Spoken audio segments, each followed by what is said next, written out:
The rain had not stopped for 3 days. It felt like a warning. Slow, constant, unforgiving. Central State Hospital stood alone on the hill. A forgotten giant, swallowed by fog and time. For nearly 200 years, it had watched, waited, and remembered. People said it was once a place of healing, a sanctuary for broken minds. But the truth, the real truth, was buried beneath its walls.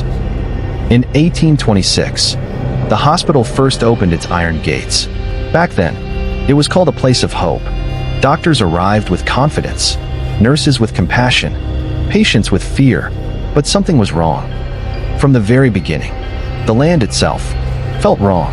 Workers who built the foundation reported strange whispers, voices calling their names from beneath the soil. Some quit, some disappeared, but the construction continued. Because progress never waits for fear. Dr. Elias Warren, the first director, believed in control, not care, not understanding. Control. He believed madness was a disease that could be beaten, broken, reshaped, forced into silence. His methods were cruel. Patients were locked in underground chambers, strapped to cold metal beds, subjected to experiments that no human should ever endure. Electric shocks, before they were even understood. Isolation and total darkness for weeks. And something worse. Something no one dared to write down. At night, the screams echoed through the halls. Long, endless screams. But the strange thing was, sometimes, they continued, even after the patient was gone. One nurse, Mary Collins, began to notice it first. She worked the night shift, alone, most of the time. She heard footsteps in empty corridors, doors opening on their own, and whispers, always whispers, soft, close, like someone breathing just behind her ear. Stay, don't leave, join us. She reported it, but Dr. Warren dismissed her. He said exhaustion plays tricks on the mind. But Mary knew, this wasn't her mind, this was something else. One night, she followed the sound, a faint crying, coming from the basement, the underground ward, a place that was officially sealed. She wasn't supposed to go there. No one was. But the crying, it felt real, painful, desperate. She took the lantern, her hands shaking. Step by step, she descended. The air grew colder, thicker, harder to breathe. And then, she saw it, a door, slightly open, light flickering inside. She pushed it open, slowly. Inside, the room was empty, but the walls were covered in scratches, thousands of them, deep, violent marks, as if someone, or something, had tried to claw their way out. And then, the crying stopped. Silence, complete silence. Behind her, the door slammed shut. Mary screamed. She ran to the door, pulling, banging, but it wouldn't open. And then, she heard it, a voice, right beside her. Soft, cold, not human. You shouldn't have come here. The lantern went out. Darkness swallowed the room. And Mary Collins was never seen again. The next morning, Dr. Warren ordered the basement sealed permanently. No investigation, no search, nothing. Because he knew something had been awakened. But instead of stopping, he continued his work. His experiments became worse, more extreme, more dangerous. Because now, he wasn't just trying to cure madness. He was trying to understand it. And something inside the hospital was beginning to understand him too. Years passed. The hospital grew larger, stronger, darker. Patients came and never left. Staff disappeared without explanation. Records were altered, erased. But one thing never changed. At night, the screams still echoed. And sometimes, if you listened carefully, you could hear something else. Something laughing, deep within the walls. Waiting. The year was 1913. By now, Central State Hospital had become something else entirely. No longer a place of healing, but a prison. A place where the unwanted were sent and forgotten. The outside world had begun to change, but inside those walls, time stood still, rotting, decaying, breathing something unnatural. New doctors arrived, But they didn't stay long. Some resigned, others lost their sanity, and a few simply vanished.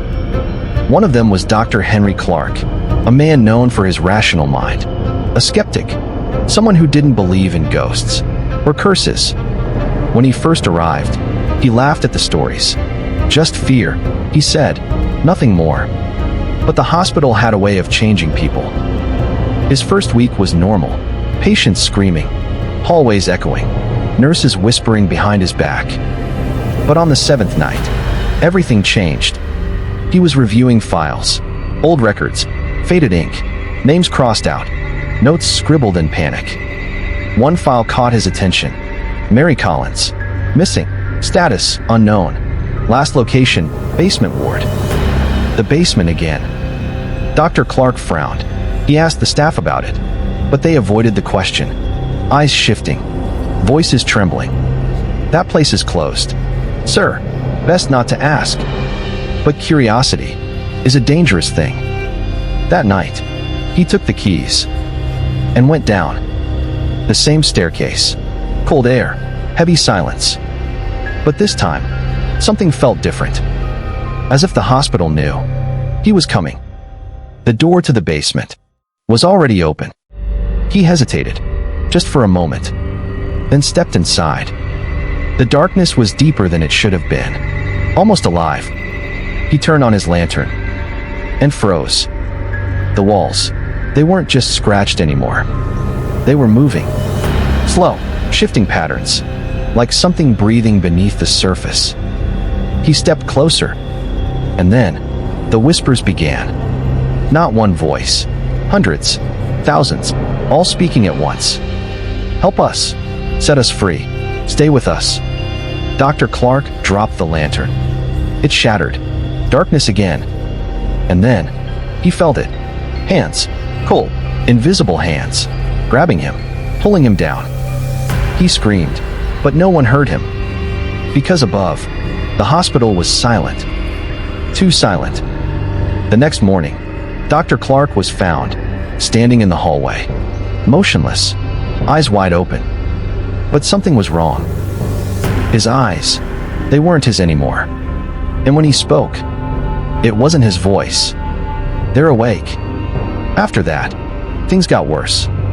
Patients began speaking in unison, repeating the same phrases, over and over.